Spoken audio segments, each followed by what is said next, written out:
كيكة الشوكولاتة دي حلوة قوي، جربوها بجد طعمها خرافة. شايفين طبقات الشوكولاتة اللي احنا عملناها مع بعض من الكيكة، والكيكة طرية وهشة. يلا بينا نشوف المقادير. السلام عليكم، ازيكم يا حلوين؟ النهاردة هنعمل كيكة شوكولاتة سهلة جدا وبسيطة، شفتوها في اول الفيديو، تحفة بجد. دلوقتي معايا المقادير: كوباية لبن، كوباية سكر، ومعايا كوباية من الزيت، وكمان معايا 3 معالق كبار من الكاكاو، ومعايا فانيليا. هنعمل الكيكة دي كلها في الخلاط. هنجيب كوباية اللبن وهنضيفها في الخلاط، وعليها كوباية من السكر، و3 معالق كبار من الكاكاو، كاكاو خام بدون سكر. تمام اهو 3 معالق. بعد كده هضيف عليها رشة بسيطة من الفانيليا. الكيس ده انا هحطه على مرتين. اول مرة هحط حبة صغيرة جدا اهم،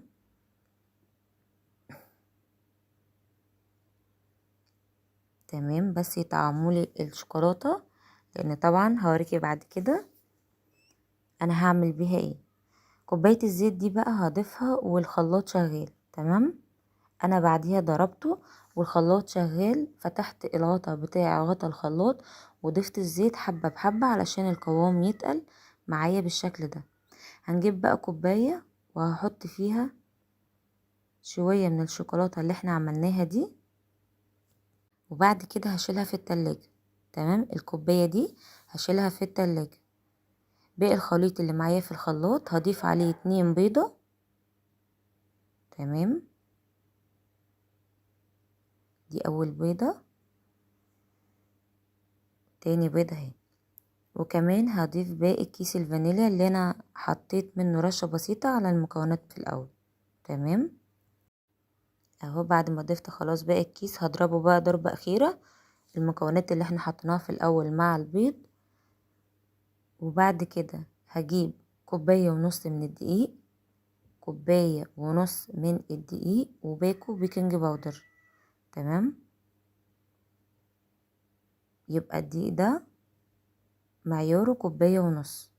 طبعا انا هنخله علشان تطلع الكيكة هشة اهو بالشكل ده. والخليط اللي انا حطيت عليه البيض ضربته خلاص وهوريهولكوا دلوقتي. بس الاول هنخل الدقيق ده وهحط عليه بيكو بيكنج باودر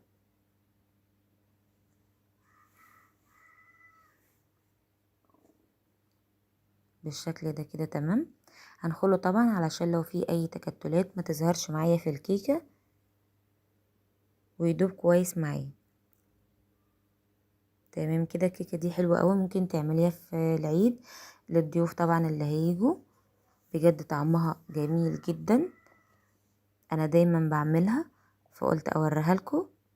بعد ما نخلت الدقيق بالطريقة دي هجيب بقى اللي في الخلاط وهنزل كل اللي في الخلاط على الدقيق والبيكنج باودر، وهقلبه بالمضرب العادي اهو، كلها بمقادير بسيطة، وعملناها في الخلاط وعملناها اهو بالمضرب العادي بدون مضرب كهرباء. بعد كده انا حسيت ان الكيكة تقيلة شوية، فحطت لها ربع كوباية من اللبن، ربع كوباية من اهي الكوباية الصغيرة دي اللي احنا عايرنا بيها. تمام اهي، انا عاوزة ده قوامها، هوريهولك دلوقتي بالمعلقة. يبقى حطينا ربع كوباية صغيرة من اللبن على الخليط ده. لو احتاجت تاني ممكن تحطي على حسب قوامها معاكي او على حسب نوع الدقيق. يبقى حطينا 3 معالق من الكاكاو وكوباية ونص من الدقيق. ده قوام الكيكة اهو معايا. بعد كده جبت صينية حطيت فيها رشة من الزيت وعليها رشة من الدقيق وبدرتها بيه. مش عايزة دقيق ممكن تحطي رشة من الكاكاو برضو تبدريها عشان تضيفي عليها خليط الكيك. تمام كده، هوزع بقى الخليط ده في الصينية. تمام كده، بعد كده هخبط خبطتين كده على الرخامة وهسخن الفرن كويس جدا، وبعد كده هضيف الكيكة دي جواها.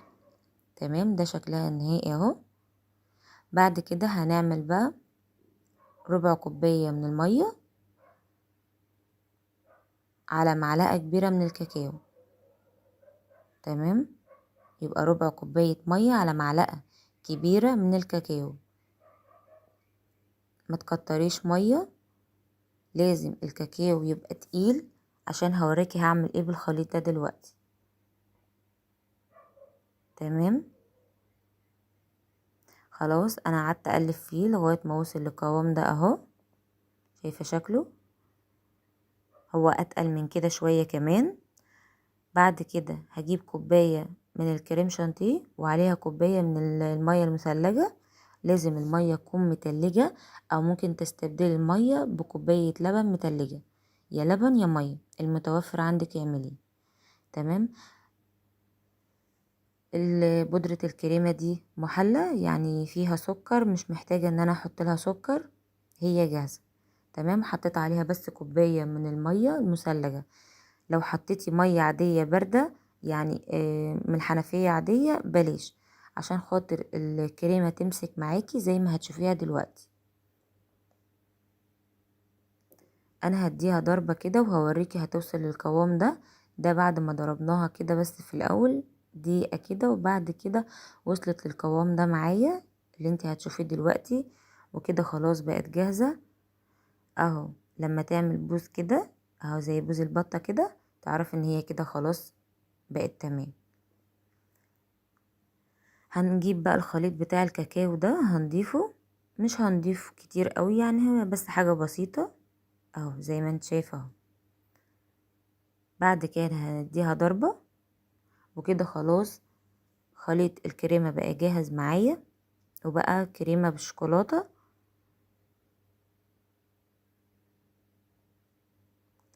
اديته بس ضربة خفيفة كده، ما طولتش عليه علشان طبعا ما يحلش مني.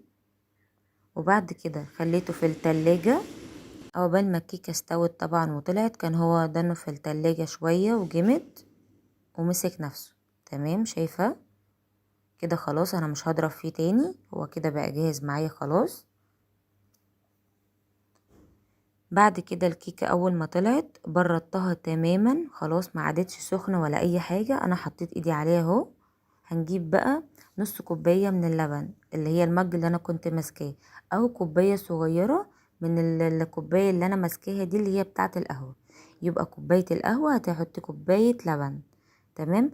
انما من الكوباية ام ايدي اللي هو المج العادي زي ما انت شفتيه في اول الفيديو اللي احنا عايرنا بيه، حطي نص كوباية من اللبن. سبتها لغاية ما الكيكة شربته، وبعد كده جبت الكريمة وضفته عليه.